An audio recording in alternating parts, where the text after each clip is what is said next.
यार, आपको पता है भक्तमार स्तोत्र 1000 साल से भी ज्यादा पुराना है? सुन के हैरान हुए ना? आचार्य मानतुंग जी ने जो भक्तमार स्तोत्र लिखा है वो 48 श्लोकों का बहुत ही सुंदर संग्रह है। हर श्लोक आदिनाथ भगवान, जो पहले तीर्थंकर हैं, उनकी दिल से की गई प्रार्थना है। कहते हैं इन श्लोकों का पाठ करने से जीवन में शांति, समृद्धि और चमत्कार भी हो सकते हैं। आप चाहे जवान हो या बूढ़े, भक्तमार स्तोत्र जैन धर्म का एक अनमोल खजाना है। इसकी शांति में डूब जाओ और आज ही इसके जादू को एक्सपीरियंस करो।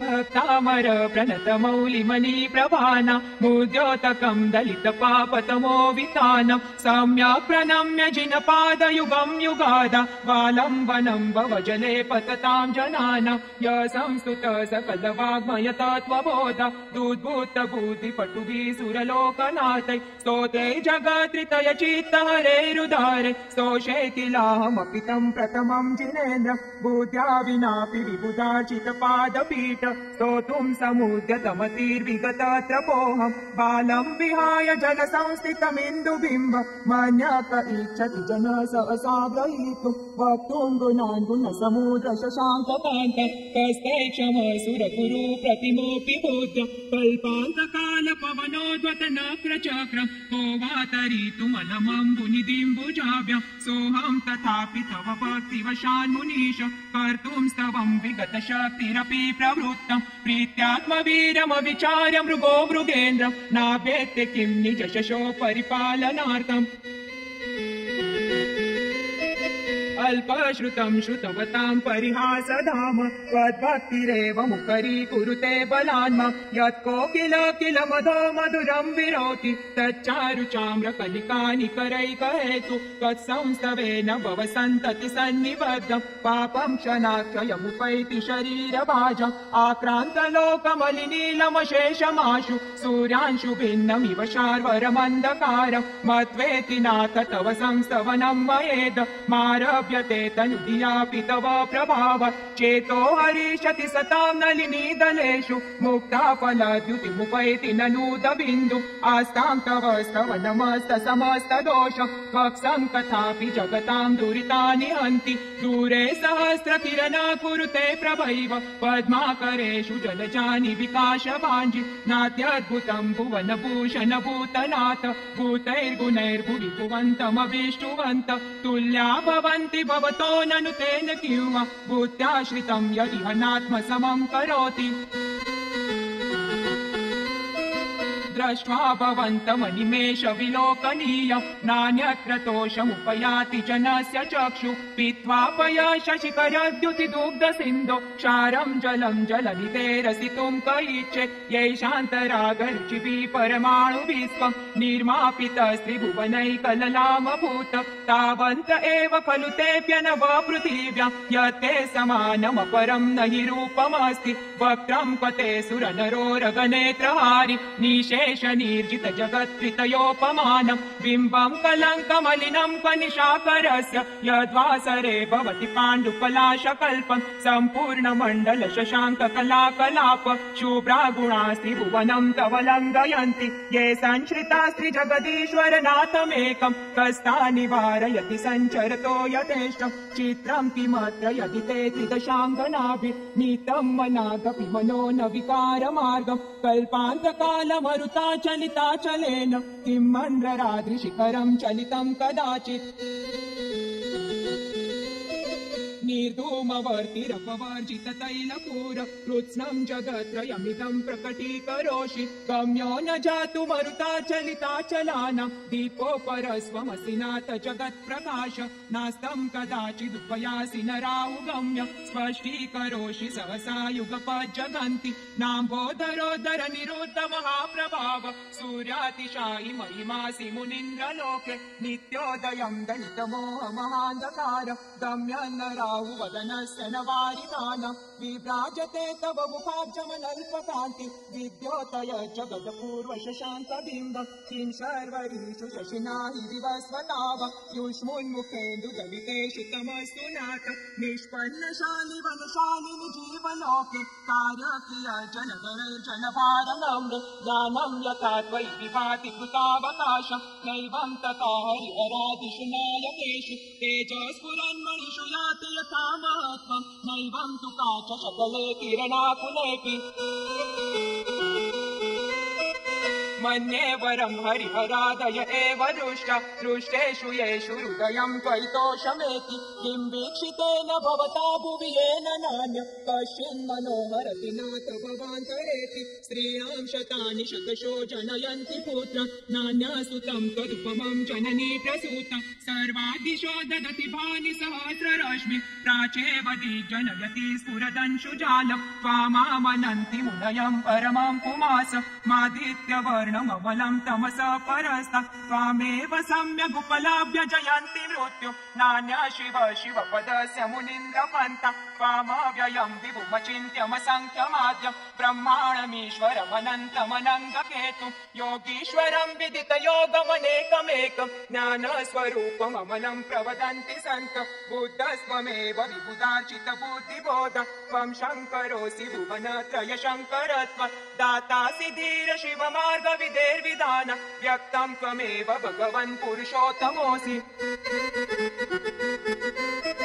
तुभ्यं नमः श्रीभुवनार्तिहराय नाथ तुभ्यं नमः क्षितितलामलभूषणाय तुभ्यं नमः श्रीजगता परमेश्वराय तुभ्यं नमो जिनभवोदधिशोषणाय को विस्मयोऽत्र यदि नाम गुणैरशेष त्वं संश्रितो निरवकाशतया मुनीश दोषैरुपात विविधाश्रय जात गर्वे स्वप्नान्तरेऽपि न कदाचिदपीक्षितोऽसि उच्चैर शोकतरु संश्रितमन्मयूक मा भाति रूपममलं भवतो नितान्तं स्पष्टो न सत्किरणमस्ततमो वितानं बिम्बं रवेरिव पयोधर पार्श्ववर्ति सिंहासने मणिमयूखशिखा विचित्रे विभ्राजते तव वपु कनकावदातं बिम्बं वियद्विलसदुंशुलतावितानं तुङ्गोदयाद्रिशिरसीव सहस्ररश्मे कुन्दावदात चलचामर चारुशोभं विभ्राजते तव वपु कलदौतकान्तम् उद्यत् शशाङ्क शुचिनिर्झरवारिधार मुच्चे सटं सुरगिरेरिव शातकौम्बम् छत्रत्रयं तव विभाति शशाङ्ककान्त मुच्चे स्थितं सदितभानुकर प्रतापं मुक्ताफल प्रकरजाल विवृद्ध शोभं प्रख्यापयति जगत परमेश्वरत्वं गम्भीरतार रवपूरित दिग्विभाग त्रैलोक्यलोक शुभ संगम भूति दक्ष सद्धर्मराज जय घोषण घोषकास केदुन्दुभिर्ध्वनति ते यशस प्रवादि मन्दार सुन्दर नमेरु सुपारिजात सन्तानकादि कुसुमोत् करवृष्टिरुद्ध गन्धोद बिन्दु शुभमन्द मरुत्प्रपात दिव्यादिव पतति ते वचसां ततीर्वा शुम्भत् प्रभावलय भूरि विभाविभोस्ते लोकत्रयद्युतिमतां द्युतिमाक्षिपन्ति प्रोद्यद्दिवाकर निरन्तर भूरि संख्या दीप्त्या जयत्यपि निशामपि सोम सौम्यं स्वर्गां पवर्ग गम मार्ग विमार्गनिष्ठ सद्धर्म तत्त्व कथनैकपटु स्त्रिलोक्य दिव्यध्वनिर्भवति ते विशदार्थ सर्व भाषा स्वभाव परिणाम गुणै प्रयोज्य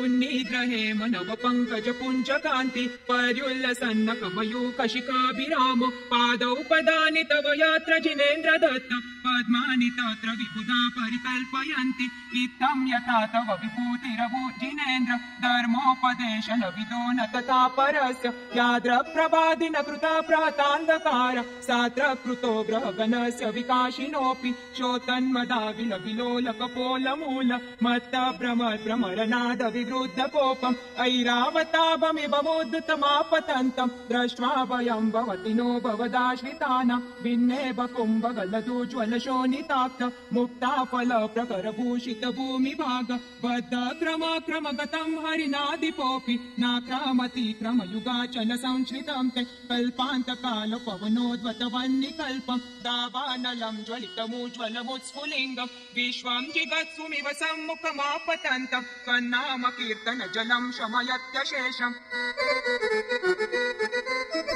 रक्ते क्षणं समदकोकिलकण्ठनीलं क्रोधोद्वतं फनिनमुत्फनमापतन्तम् आक्रामति क्रमयुगेन निरस्तशङ्कस्त्वन्नामनागदमनीरुदयस्य पुंस वल्गत्तुरङ्ग गजगर्जित भीमनाद माजौ बलं बलवतामपि भूपतीना उद्यद्दिवाकरमयूखशिखापविद्वं त्वत्कीर्तनात्तमपि वाशुभिधामुपैति कुन्ताग्रभिन्न गजशोणितवारिवाह वेगावतार तरनातु शूरयोध भीमे युद्धे जयं विजित दुर्जय जेय पक्षात् त्वत्पाद पङ्कज वनाश्रयिनो लभन्ते अम्बो निदौ शुभित भीषण नक्र चक्र पाठीन पीठ वयदोल्वन वाणवाङ्नो रङ्गत्तरङ्ग शिखर स्थितयान पात्रास विहाय भवत स्मरणाद् व्रजन्ति उद्भूत भीषण जलोदर पारभुग्ना शोचां दशामुपगता श्रुत जीविताशा त्वत्पाद पङ्कज रजोऽमृत दीर्घदेहा मर्त्या भवन्ति मकर ध्वज तुल्य रूपा आपद कंठ मुरुशृङ्खल वेष्टितांग गाढं बृहन्नि गणकोटि निदृष्ट जंग कन्नाम मंत्र मनिषं मनुजा स्मरन्त सद्य स्वयं विगत बन्धवया भवन्ति मत्तद्विपेन्द्र मृगराज दवानलानि संग्राम वारिधि महोदर बन्धनोत्थ तस्याशुनाशमुपयाति भयं विएव यस्तावकं स्तव विमन्त्वदिवानदीप्ते स्तोत्रस्ते जन्तव जिनेन्द्र गुणैर्निबद्ध भक्त्या मया विविधवर्ण विचित्र पुष्प दत्ते जनोय इव कण्ठगतामजस्त्र तम्मानतुङ्गमवशा समुपैति लक्ष्मी तम्मानतुङ्गमवशा समुपैति लक्ष्मी भक्तामर प्रणत मौलिमणि प्रभाना बुद्ध्योत्तकं दलित पापतमो वितान सम्यक् प्रणम्य जिनपादयुगं युगाद बालम्बनं ववचले पततां जनान य संस्कृत सकल वाग्मय तत्त्वबोध दुद्भूत बुद्धि पटुभिः सुरलोकनाथै स्तोत्रैर्जगत्रितय चित्तहरैरुदारे स्तोषे किलाहमपितं प्रथमं जिनेन्द्र स्तोषे किलाहमपितं प्रथमं जिनेन्द्रम्